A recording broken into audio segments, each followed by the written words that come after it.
Let's talk about the truth about the menopause belly fat. I'll give you 5 simple things you can start doing tonight to get rid of it. Your fat acts like your grandma's Tupperware collection, stacked, sealed, and never leaving. In fact, in this video, I'll reveal an incredible fat loss secret for women over 50. Now, I know people call it the Menopot, but I really don't like that term. Let's just say we're focusing on the midsection fat that we all hate. And by the way, I even had it too. I don't know if I had the Menopot, but at one point I had a little belly and some love handles. Of course, I got rid of it. I didn't like it. So I understand to some degree. The great news today, you can start implementing these solutions immediately. The bad news, if you're still doing endless crunches and eating less, you're actually making things worse.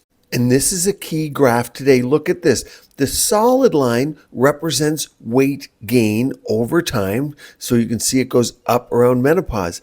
But check it out. You see the dotted line? That's postmenopause. Look at weight reduce. And you're going to say, well, Doc, that's a great thing. I'll just wait it out. But what we're seeing here is muscle loss. So yes, you get increased fat, loss of muscle, loss of weight, but that's what creates aging. Loss of muscle, gain of fat. Not good. The same thing happens on the face like this. So treat the body and the face follows. You'll see improvement in loose skin firming, your face lifting and sag going. And for that reason, like and subscribe this free video with great information. Your time's valuable. Let's move on. You see, the scale may not show it. It's a shift in fat, not necessarily a gain for everyone.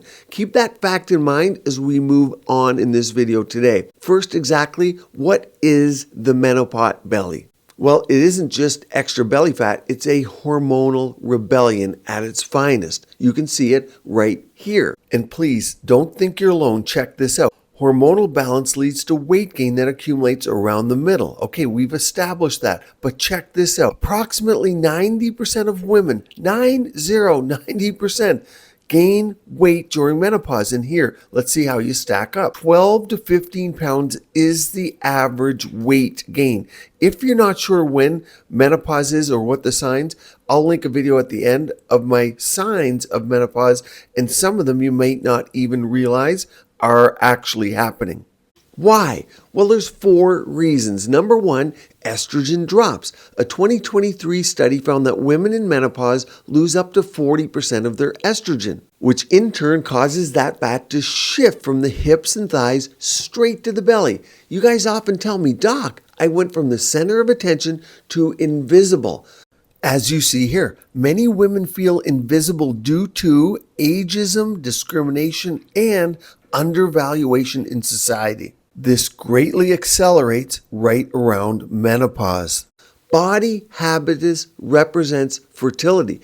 That's the primordial reason. Test yourself. Yes, the waist to hip ratio that you've all heard about and how it relates to attractiveness. The anthropometric analysis with digital silhouettes and the studies therein. The waist to hip ratio is negatively associated with women's health, fecundity, and cognitive ability. This is something students of aesthetics do all the time. Look at somebody from a distance. Maybe you're walking down the street or you're in a mall. Look at someone from a distance. You can't see their face, but you can see them walk. You can see their body shape. How old are they? Ask yourself, how old is that person? And as you get closer, the answer will be there in how they look in their face. But what you're actually doing is you're studying their body habitus, where the fat's sitting. You're looking at their gait. Do they have kyphoscoliosis? Are they hunched over even a tiny bit that gives way to their age? But you're also looking at the hip to the waist ratio.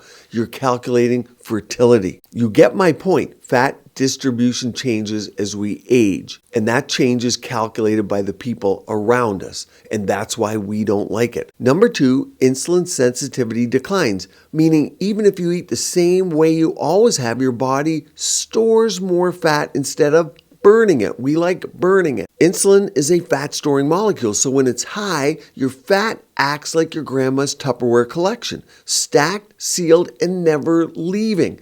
But here's the good news. What we're going to do today is increase insulin sensitivity. That's going to help lower the insulin levels in the body. So instead of storing your fat, your body wants to burn it. Number 3, androgen levels increase. And few people realize this because they're trying to get on testosterone. They're trying to think about their progesterone. But androgens are just that. They're the male hormones that women have, but they're in smaller amounts. Think testosterone and DHEA. When your estrogen drops, the androgens become relatively more dominant. And that leads to an increase in belly fat storage, cravings, and even changes where your body holds muscle. It's why I made that video on creatine. I'll link that one at the end as well.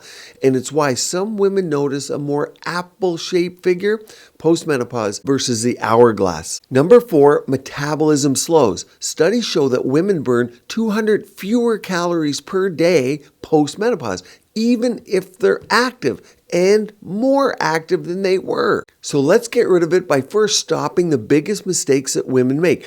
If you're doing these, you're making things much worse. My patients tell me that they're doing these things and I have to resist the urge to facepalm. It's like watching someone text at 2 a.m. Nothing good is coming from this. Number 1 is starving yourself on low-calorie diets. Couldn't be the furthest thing from what you should do. Cutting calories too low makes your body hold on to fat for survival and gets rid of your muscle. It's like a squirrel hoarding acorns for winter.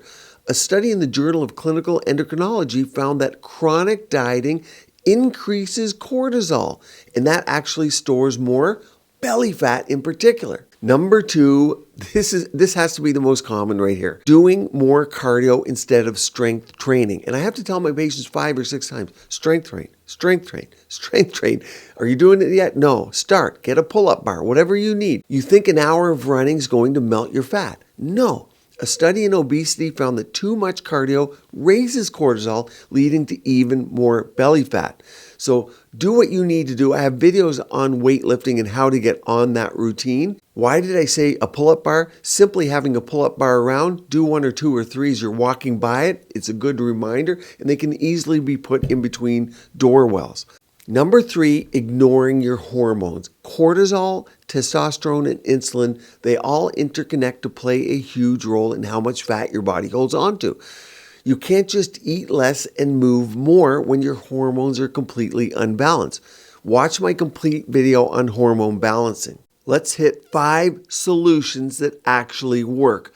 Number 1, intermittent fasting. Yes, one of the most effective ways to burn menopause belly is by reducing your eating window. A strategy known as intermittent fasting. A 2021 study in obesity found that women who fasted for 14 hours a day lost significantly more belly fat than those who didn't. More importantly than a study, I see this in real life with real patients. So exactly how do you start this? We each have different jobs, lifestyles, and eating windows, but here's a really common example my patients use. They'll finish dinner at about 7 p.m., no food until 9 a.m. the next day. That'll give you a 14-hour fast. You eat within a 10-hour window for 12 weeks. Here's another good study if you're interested. 10-hour time-restricted eating reduces weight, blood pressure, atherogenic lipids in patients with metabolic syndrome, but it gives us an idea into what I'm talking about. Now, these patients in particular were on blood pressure meds and cholesterol meds. We want to come off of all of these. They concluded, look here, TRE, time-restricted eating, is a potentially powerful lifestyle intervention that can be added to standard medical practice to treat metabolic syndrome. For me, I go a step further and I take people, therefore, then off of the meds. It's huge. This alone has been shown to reduce belly fat. I personally don't eat until about 11 a.m. to 2 p.m. with the idea of inducing autophagy. I'll link my video to that. Many of you already know about it, but some may not. And yes, autophagy has only really been proven in mouse models, but we believe it's happening in humans too. So why does this work? Well, it's because during fasting,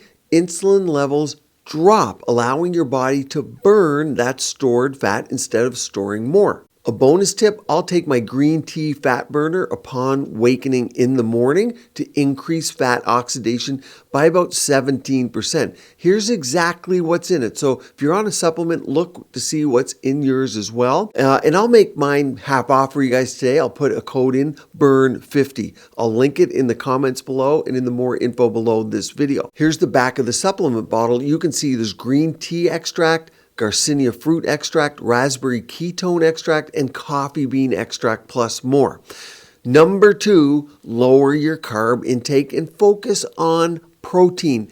Now, I can't stress this one enough. When I ask my patients time and time again, they have no clue on their daily protein intake, and it matters. You see, low estrogen equals low insulin sensitivity. This means refined carbs cause major fat storage, especially right in the belly where we don't want it today.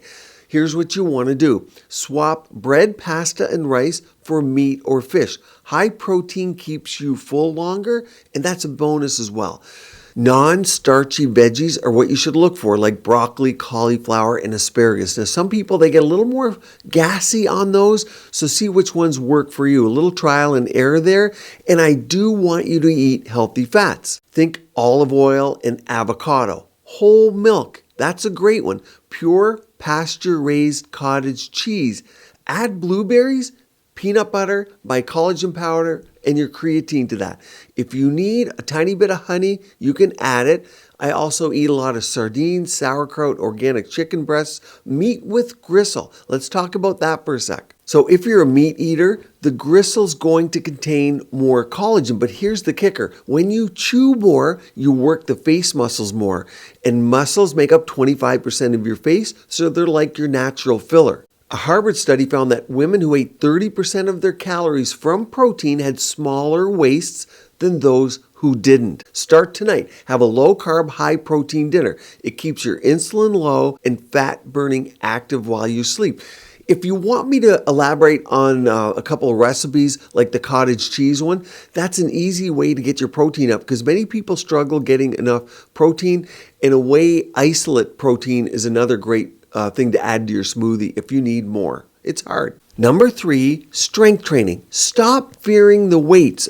A lot of my patients, my women patients, are scared they're going to bulk up. Strength training preserves muscle and it boosts your metabolism. Women lose about 1 to 2%. Yes, 1 to 2%. It's colossal when you add it up of muscle per year after the age of 40. So that's exactly when we're getting the menopause. And that makes fat gain inevitable unless you lift. Sarcopenia is something I talk about a lot and I discuss in my creatine video. I'll link that at the end so you can follow that one. So what to do?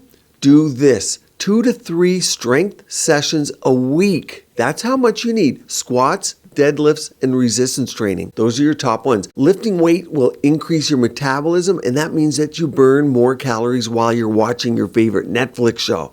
You get that thermogenic effect.